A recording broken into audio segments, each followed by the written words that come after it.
Thank you. Colby Smith with the New York Times. You just described inflation expectations as well anchored, but has your confidence in that assessment changed at all, given the increase in certain measures and the high degree of uncertainty expressed by businesses, households, and forecasters?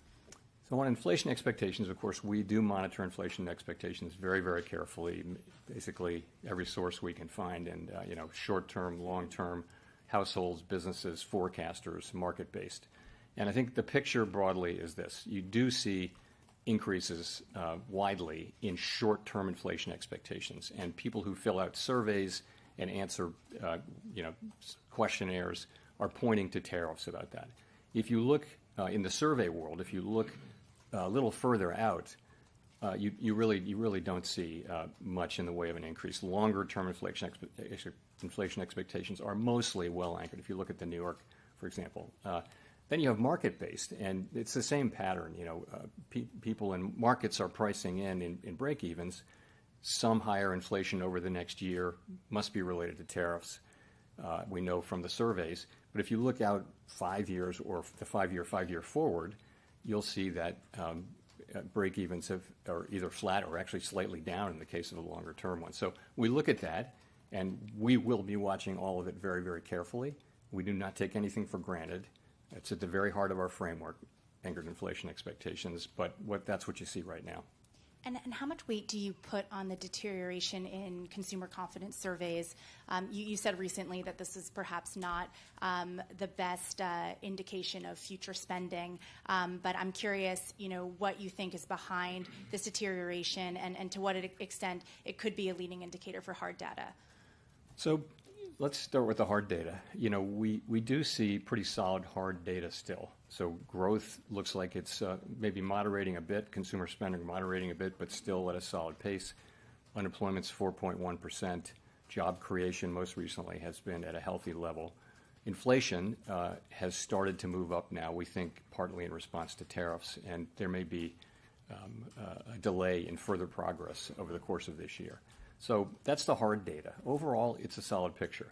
The survey data, both household and businesses, show significant rise in uncertainty and significant concerns about downside risks. So how do we think about that? And that is the question.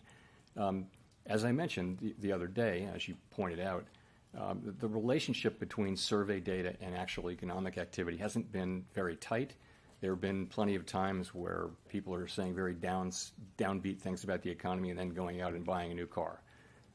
But we don't know that will be the case here. We will be watching very carefully for signs of weakness in the real data. Of course we will.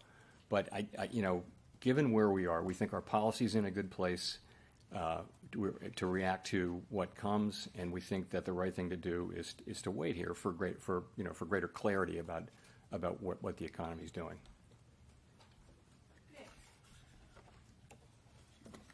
Nick Timmeros, The Wall Street Journal. Chair Powell, Chair Greenspan once defined price stability as an environment in which inflation is so low and stable over time that it doesn't materially enter into the decisions of households and firms. Can you say that today, that we have that price stability, that households and businesses are ignoring price growth? When you see buy in advance psychology, big changes in inventories, and surveys that show consumers, at least in the short run, expect higher inflation.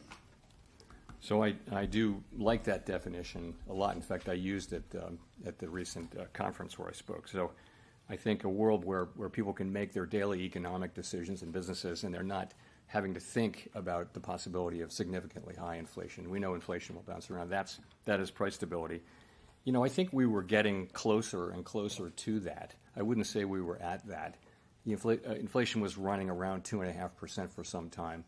I do think with the arrival of the tariff inflation, further progress may be delayed. The SEP doesn't really show further downward progress on inflation this year, and that's really due to the tariffs coming in. So delayed, but if you look at our forecasts, we do see ourselves getting back into the low twos in 26 and then down to 2 by 27, of course, highly uncertain. So I see progress having been made toward that, and then progress in the future. I think that progress is probably delayed for the time being. If that's the case, why are there cuts in the SEP for 2025?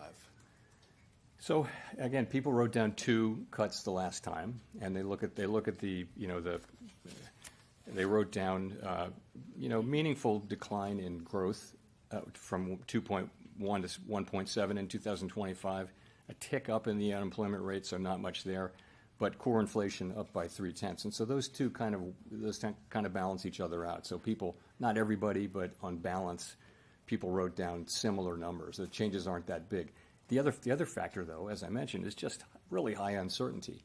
What would you write down? I mean, it's really hard to know how this is going to work out.